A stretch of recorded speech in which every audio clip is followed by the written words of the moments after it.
Hello viewers, మా ఇంటి గణేశుడు అండి. ఈ విధంగా అలంకరించుకొని ఈ విధంగా పూజించుకున్నాను అన్నమాట. మా ఇంటి గణేశుడు, మా అపార్ట్మెంట్ గణేశుడు. సో పండగ రోజు సాయంత్రం అన్నమాట. సో మేమందరం కలిసి కోలాటం వేసాము. అండ్ ఇక్కడ ఈవినింగ్ పూజల్లో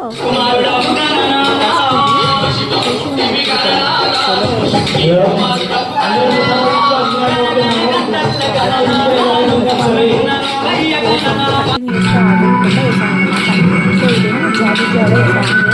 అండ్ ఇంకొకటి ఫస్ట్ అయితే నేను రుచికి వేసాను. ఆర్డర్ చేశాను.